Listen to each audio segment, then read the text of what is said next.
عید میلاد النبی کوئی بول لیتا ہے صلی اللہ علیہ وآلہ وسلم تو اس میں چڑھنے کی کوئی ضرورت نہیں ہے. اصل مقصد یہ ہے کہ لوگوں کو بات سمجھائی جائے. ہمارا یہی مقصد ہے الحمدللہ.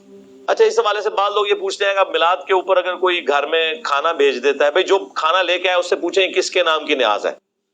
10 محرم کا کھانا ہو، 11ویں کا کھانا ہو یا میلاد کا کھانا ہو، جو لے کر آئے اس سے پوچھیں کس کے نام کا ہے. اگر وہ کہنا اللہ کے نام کا ہے تو لے لیں اور کھا لیں، کوئی مسئلہ نہیں. اور اگر وہ اللہ کے سوا کسی اور کا ذکر کرے پھر بھی اس سے پوچھ لیں. بعض اوقات لوگوں کو بتانے میں وہ کہہ دیتے ہیں نا عبد القادر جیلانی کی 11ویں، ان کو کہیں کہ ان کے نام کی ہے یا اللہ کے نام کی ہے، اور ان کو ثواب پہنچانے کے لیے. یعنی اگر بریانی کھانی ہے تو پھر پوری تحقیق کر لو. تو انشاءاللہ آپ کو سارے مسلمان یہی کہیں گے کہ یہ ثواب پہنچانے کے لیے. تو میت کی طرف سے سال ثواب، صدقہ اور خیرات کا جو کھانا ہے وہ آپ کھا سکتے ہیں. آپ اس ایکٹیویٹی کے بارے میں کہہ سکتے ہیں کھانا حرام نہیں ہوگا. اس ذہن میں رکھیے گا، کھانا اپنی جگہ حلال ہی رہے گا. یہ کرنا کہ کھانا لے کے اوپر کبوں کو ڈال دینا یا نہ لینا، غصے کا اظہار کرنا، اس طرح کرنے سے میرے بھائی کوئی تبلیغ نہیں ہونی ہے. یہ تبلیغ کا اچھا موقع ہے، کوئی لے کے آ جائے تو اس سے پوچھیں بیٹا یہ کس کے نام کا ہے، اس کو کم از کم تبلیغ کریں اللہ کے نام کا ہے. یہ تو بریلوی، دیوبندی، اہل حدیث، شیعہ سارے ہی مانتے ہیں کہ اللہ کے سوا کسی اور کے نام کا کھانا نظر نیاز منع ہے. اس پہ تو کوئی دوسری رائے ہی نہیں ہے. وہ تو کہتے ہیں ہم اصالہ ثواب کے لیے کرتے ہیں. لیکن اگر اصالہ ثواب کے ساتھ کسی کا یہ جڑ گیا ہے کہ ہم اگر 11ویں کے موقع پر داتا دربار کے اوپر دودھ نہیں چڑھائیں گے تو ہماری بھینسیں دودھ دینا چھوڑ دیں گی، تو سر یہ تو پھر بہت آگے بات چلے گی نا. ایسے لوگوں کو تو کہنا چاہیے کہ میرے بھائی آپ تجدید ایمان کریں، آپ کا کیا عقیدہ ہے. اگر اسی بنیاد پہ آپ نے دودھ ماننا ہے، میرے کہنے پہ آپ نہ دودھ دو، بھینسیں انشاءاللہ دودھ دیتی رہیں گی. باقی وہ جب بھینسوں نے جس پیریڈ آف ٹائم میں دودھ نہیں دینا ہوتا اس میں تو انہوں نے نہیں دینا. کوئی لے جاؤ نا اس طرح کی بھینس جیڑی بولی تے آئی ہے، انہوں دادا دربار پھیرو تو دودھ صحیح دے تو پھر منیے نا.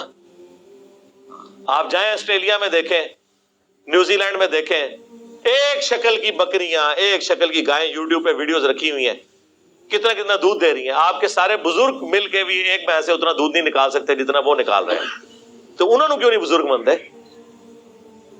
اتنی خوبصورت گائے بھینس ہے ان ساتھ. یہ ایک ٹیکنالوجی ہے اللہ تعالیٰ نے انسان کو طے کروا دی ہے. دنیا بقدر ایفرٹ ہے، جو کوشش کرے گا اس کو ملے گا. باقی میں کبھی بھی ہارڈ سٹانس نہیں لیتا، کیونکہ آپ یہ ذہن میں رکھیے گا کہ آپ جس ملک میں رہ رہے ہیں وہاں پر صدیوں سے ان چیزوں کو نبی علیہ السلام کے ساتھ عقیدت کے ساتھ لوگوں نے جوڑا ہوا ہے. لہذا کوئی یہ حرکت نہ کرے کہ کوئی میلاد کا جھنڈا پھاڑ دے، کوئی ضرورت نہیں ہے. کہیں پہ لائٹنگ ہوئی ہے اس کو خراب کر دیں، کوئی ضرورت نہیں. میں آپ کو اپنا بتاؤں، جب میرے بچے چھوٹے چھوٹے تھے نا تو میلاد کے ظاہرہ مہینے میں تو پورا کلچر ہے سب کانٹیننٹ کا. آپ کیا بچوں کو لائٹنگ کرنے سے، جھنڈیاں لگانے سے روک سکتے ہیں؟ مجھے بتائیں. تو میں خود انہیں پیسے دیتا تھا، وہ ظاہر پیسے مانگتے تھے کہ ہم نے بھی جھنڈیاں لگانی ہے. میں کہتا ٹھیک ہے لگا لو. لیکن اب جب تھوڑا سا استعمال ہے، میں نے انہیں منع نہیں کیا. وہ خود ہی پوچھتے ہیں کہ بابا یہ، اب ظاہر ہے وہ جب بندہ ویڈیوز دیکھتا ہے اس کو آئیڈیا ہوتا ہے کہ نبی الاسلام نے، صحابہ نے یہ کام کیا. نہیں، اب اس دفعہ میلاد آیا ہے تو اب انہوں نے کوئی ڈیمانڈ نہیں کی ہے کہ ہم نے لگانا ہے نہیں لگانا، خود بخود. آپ نے نیگیٹو سائیکالوجی کبھی ڈیولپ نہیں ہونے دینی. اس کا فائدہ یہ ہوگا کہ نفرت نہیں آئے گی کسی کے دل کے. میرے پاس وہ محلے والے کچھ اکٹھے ہو کے آگے جی وہ ہم نے جھنڈیاں لگانی ہے تو چندہ چاہیے. میں نے کہا یہ لو یار لگاؤ. اگر میں اس کے بجائے ہارڈ سٹانس لے لوں، آج ان میں سے کئی بچے ہیں جنہوں نے حق قبول کر لیا. ٹھیک ہے، میرے گھر آج سے 20 سال پہلے کوئی 1.5 لاکھ روپے کا میں نے سامان، آج کا سمجھ لیں 1 ملین کے قریب وہ بنتا ہے. میں نے سامان میلاد کا میں نے اپنا ذاتی بنوایا ہوا تھا جو ہم اپنا چوک سے جاتے تھے. اور یقین کریں ہمیں کبھی یہ وسوسہ بھی نہیں آیا تھا کہ ہم غلط ہیں، اور اللہ کے فضل سے کبھی یہ بھی وسوسہ نہیں آیا تھا کہ ہمارے علاوہ کسی نے جنت میں جانا ہے. تو جو جدھر لگا ہوا ہے نا میرے بھائی، وہ جذبات کے ساتھ لگا ہوا ہے. ہدایت مل جاتی ہے اگر آپ ہدایت کا دروازہ بند نہ کریں. خدا کے لیے کسی سے نفرت نہ کریں، پیار محبت سے. اب دیکھیں ہماری اس دعوت سے سب سے زیادہ اگر کوئی چینج ہوئے نا وہ بریلوی ہوئے ہیں. اور نہیں جی یہ جو کچھ ہم کر رہے ہیں منع تو کہیں نہیں نا. سر منع تو بہت کچھ نہیں ہے. جب یہ کہہ دیا کہ جو صحیح مسلم کی حدیث کے بدترین کام وہ ہیں جو دین میں نہیں داخل کر دیے جائیں اور وہ بدعتیں ہیں اور بدعتیں گمراہیاں ہیں، تو منع تو ہو گیا. پھر بھی اگر آپ کو سمجھنا ہے تو ہم آپ کو پھر ایک مثال دیتے ہیں کہ عید کی اذان کہاں پر منع کی گئی ہے. وہ کہتے ہیں نہیں بخاری مسلم میں حدیث ہے کہ نبی علیہ السلام عید کی اذان نہیں دیتے تھے. تو اس سے کیا فرق پڑتا ہے؟ منع تو نہیں نہ کی. اذان کوئی برا کام ہے؟ بخاری مسلم میں حدیث ہے اذان کی آواز سے شیطان جو ہے بھاگ جاتا ہے اور اس کی ہوا خارج ہو جاتی ہے. اور جن لوگوں نے صرف عید کی نماز پڑھنی ہوتی ہے تو عید کے دن تو اذان لازمی ہونی چاہیے، بلکہ 2 ہونی چاہیے. کہیں گے نہیں نبی علیہ السلام نے نہیں کیا. تو پھر ہم وہی سوال کریں گے کیا گناہ کا کام ہے؟ کہ نہیں ہے تو ثواب کا کام ہے، لیکن نبی علیہ السلام نے تعلیم نہیں فرمایا. تو سر بس یہی ہمارا جواب آپ کے میلاد کی ایکٹیویٹیز کے بارے میں ہے. آپ نے میلاد منانا ہے، صحیح مسلم 2750 فیہ ولدت وفیہ انزل علی، اس دن میں پیدا ہوا اور اسی دن مجھ پر پہلی دفعہ وحی نازل ہوئی. آپ روزہ رکھ کر منڈے والے دن ہر ہفتے ہر ویک میں منڈے کا روزہ رکھ کر میلاد منائیں، جشن میلاد بھی منائیں اور جشن قرآن. کیا اسلام اس چیز کا نام ہے کہ سال کے بعد ربیع الاول کے مہینے کے اندر لوگ نکل آئیں باہر، سال کے بعد محرم کے مہینے کے اندر لوگ نکل آئیں باہر، یا رمضان کے مہینے کے اندر نکل آئیں باہر؟ اسلام تو ایک پورا ایک پیکج ہے نا. اس کے بعد جو سب سے زیادہ ایک سوال ہوتا ہے نا، وہ کہتے ہیں دیکھیں جی آپ دیکھیں 12 ربیع الاول کا دن ہے، 2 گھر ہیں، ایک گھر میں حضور کی پیدائش کی خوشی منائی جا رہی ہے، دوسرے گھر میں جو ٹی وی لگا ہوا ہے، یا بچے جو ہیں وہ گیمیں کھیل رہے ہیں، 12 ربیع الاول کی چھٹی کو سیلیبریٹ کر رہے ہیں. بتائیں کون عاشق رسول ہے دونوں میں سے؟ اب اگر آپ اس طریقے سے بنیاد بنائیں گے لاجک کی بنیاد پہ، منطق جو زیادہ تر ہمارے اہل تشیع اور بریلوی حضرات لے کے چلتے ہیں، تو پھر سر اس کی تو کوئی اینڈ نہیں ہوگی. کل کو تو پھر ہم آپ سے یہ کہیں گے کہ ایک طرف آدم علیہ السلام ہے جنہیں فرشتوں نے سجدہ کیا انکلوڈنگ جبرائیل علیہ السلام، اور دوسری طرف ہمارے نبی علیہ السلام ہے، تو ہم انہیں سجدہ نہ کریں؟ لاجیکلی تو کرنا چاہیے. لیکن ابو داؤد میں حدیث ہے، سنن ابن ماجہ میں بھی ایک صحابی نے سجدہ کیا. آپ نے کہا سر اٹھا کیا کر رہے ہیں؟ انہوں نے کہا یا رسول اللہ ہیرا نامی شہر میں گیا تھا، وہاں لوگ اپنے سردار کو سجدہ کرتے ہیں، تو میں نے یہ بہتر سمجھا کہ آپ کو سجدہ کروں. آپ نے فرمایا جب میں فوت ہو جاؤں گا تم میری قبر سے گزرو گے، کیا میری قبر پہ بھی سجدہ کرو گے؟ کہ نہیں یا رسول اللہ. تو فرمایا پھر مجھے کیوں سجدہ کر رہے ہو؟ اگر سجدہ میں جائز سمجھتا تو بیویوں سے کہتا کہ اپنے خامدوں کو سجدہ کریں اس حق کے سبب جو اللہ نے مقرر کیا ہے. تو حضور نے تو نہیں یہ کہا کہ عشق دے چلے نمبر لے گئے، عقل والے انجے ہی عمرہ گالیاں کہتے ہیں نا جی، عشق کے چلے نمبر، او عشق دے چلے اتھے بھی میرے ہتھوں مارے گئے، اگوں اللہ دے ہتھوں مارے جان گے. عقل والے ہی انما یتذکر اولو الالباب، نصیحت تو حاصل نہیں کرتے مگر عقل والے. یہ آپ نے کون سا دین بنا لیا؟ تو اس طریقے سے چیزوں کو نہیں پریزنٹ کیا جا سکتا. تو اس کی پھر میں ان کو پھکی دیتا ہوں کہ دیکھیں کہ 10 محرم کا دن ہے، ایک گھر میں مجلس ہو رہی ہے، لوگ چیخو پکار کر رہے ہیں، ماتم کر رہے ہیں، اہل بیت کے مصائب کو یاد کر کے رو رہے ہیں، اور دوسرے گھر کے اندر ٹی وی چلا ہوا ہے. بلکہ اس سے بھی بڑھ کر اعلیٰ حضرت کی کتاب رد الرافضہ رکھی ہوئی ہے جس میں شیعہ کو کافر اہل بیت کا یہ تقاضا نہیں ہے کہ اس طرح ایک طرف اہل بیت کے غم میں لوگ رو رہے ہیں، یہ شیعہ کا گھر ہے، یہ بریلویوں کا گھر ہے.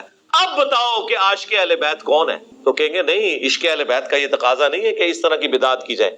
تو سر عشق رسول کا بھی یہ تقاضا نہیں کہ اس طرح کی بدعت کی جائے. پھکی کے بغیر، اینٹی وینم الزامی جواب کے بغیر بات سمجھ نہیں آتی. اب ہم تو پیار محبت سے سمجھا ہی سکتے ہیں، غصہ نہیں کسی پہ کھا سکتے. ان چیزوں کو لوگ پھر جذبات کے ساتھ جوڑ لیتے ہیں. تو یہ مروجہ ساری چیزیں جو ہے نا یہ اس طریقے سے جو چیزیں بعد میں شروع ہوئی ہیں اس کے اوپر کسی کے اوپر قدغن لگانا. باقی اس کو میں مانتا ہوں کہ اس پہ اجماع امت ہو چکا ہے. المستدرک للحاکم میں حدیث ہے میری امت کبھی بھی گمراہی پہ جمع نہیں ہوگی، جماعت پہ اللہ کا ہاتھ ہے. المعجم الکبیر طبرانی میں بھی حدیث موجود ہے کہ پوری امت جب کسی بات پہ متفق ہوگی تو وہ اللہ کی مرضی سے ہوگی، یہ امت گمراہ نہیں ہوگی. ہاں اگر کسی ایک گروہ کی مخالفت آ جاتی ہے پھر وہ اجماع امت نہیں ہوگا. یہاں تک اجماع ہو چکا ہے کہ ربیع الاول کے مہینے میں نبی علیہ السلام سے متعلق پوری دنیا کے اندر سیمینارز پروگرام کیے جاتے ہیں. ایون وہ آپ دیکھیں یہاں پہ اہل حدیث بھی امام الانبیاء کانفرنس کر رہے ہیں، دیوبندی سیرت النبی کانفرنس کر رہے ہیں، بریلوی میلاد مصطفیٰ کانفرنس کر رہے ہیں، اہل تشیع بھی کر رہے ہیں. پروگرام نبی علیہ السلام کی سیرت کو، آپ کی صورت کو، آپ کے معجزات کو ذکر کرنا، آپ علیہ السلام کی شخصیت کی کوالٹیز کو ذکر کرنا. اس مہینے کے اندر جمعے کے خطبوں میں تمام مکاتب فکر کے لوگ یہ ساری چیزیں کرتے ہیں. یہ بالکل درست ہے، یہاں تک اجماع ہے. باقی یہ جو ایگزیکٹلی 12 ربیع الاول کے دن کو ٹارگٹ کر کے جھنڈیاں، جلوس، لائٹنگ، اس اعتبار سے جو کچھ کیا جا رہا ہے نا اس کے اوپر کوئی اجماع نہیں ہوا. بس میں اشارے سے ہی بات کر سکتا ہوں تاکہ آپ کو بات سمجھ آئے. اس کے اوپر پھر وہ یہ بھی کہتے ہیں کہ قرآن میں اما بنعمت ربک فحدث، بس اپنے رب کی نعمتوں کا خوب چرچا کرو. وہ کہتے ہیں جی چرچا تو سڑکیں بند کیے بغیر ہوگا ہی نہیں، بدواواں ملن گے تو چرچا نہیں ہوئے گا. جب لوگ جو ہے وہ ہاسپٹل جانے سے رہ جائیں گے، میں تو 10 محرم کا جلوس ہو، 12 ربیع الاول کا جلوس ہو، یا دیوبندیوں کا یکم محرم کا جلوس ہو، میں کسی بھی جلوس کے حق میں نہیں ہوں سوائے کنٹرول انوائرمنٹ میں کسی میدان کے اندر، کسی گراؤنڈ کے اندر کوئی چھوٹا موٹا پروگرام کر لیں۔ کیوں آپ لوگوں کو تکلیف میں ڈال رہے ہیں؟ کیا امیج آپ دے رہے ہیں پوری دنیا میں اسلام کا اس طریقے سے؟ اب آپ دیکھ لیں، ہم نے شکر کیا تھا یار افغانستان کے اندر کوئی صورتحال بہتر ہوئی ہے۔ آپ دیکھ لیں ان 10 دنوں کے اندر 2 شیعہ مساجد کے اوپر خودکش حملے ہو کر کتنے لوگ شہید کر دیے۔ میں سوچ، اور مارنے والے بھی مسلمان، مرنے والے بھی مسلمان، مرنے والوں کی حفاظت کرنے والے حکومت میں بیٹھے ہوئے طالبان وہ بھی مسلمان۔ اس صورتحال کے اندر کسی گورے کا دماغ خراب ہے کہ وہ اسلام میں آ جائے؟ تو کہے گا بھائی سکون نال بیٹھا ہے، بیٹھا رہنے دو۔ یہاں پہ بھی آپ دیکھ لیں عشق رسول کے نام کے اوپر لوگوں کی گاڑیاں جلائیں گے۔ آج تک کوئی عاشق رسول مجھے نہیں ملا جو لبیک یا رسول اللہ کا نعرہ لگائے اس کے بعد اپنے موٹر سائیکل کی ٹینکی کھول کے اس میں وہ تیلی ڈال دے۔ اور کریو نا، اے کام نہ کرنا، آگ لانی ہوئی نا ٹینکی نہ کھولنا، سائڈ دو لانا، کیونکہ وہ اگر اس کے اوپر آپ رکھیں گے تو بم بن کے پھٹے گا، تم بھی نہیں بچو گے، خود بھی جنت ہی پہنچ جاؤ گے۔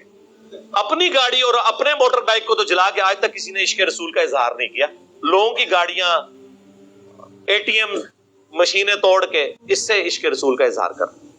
تو اظہار کا طریقہ نبی الاسلام نے بتا دیا۔ 2750 فیہ ولدت وفیہ انزل علیہ، میں پیر کا روزہ اس لیے رکھتا ہوں اس دن میں پیدا ہوا، اس دن مجھ پہ پہلی وحی نازل ہوئی۔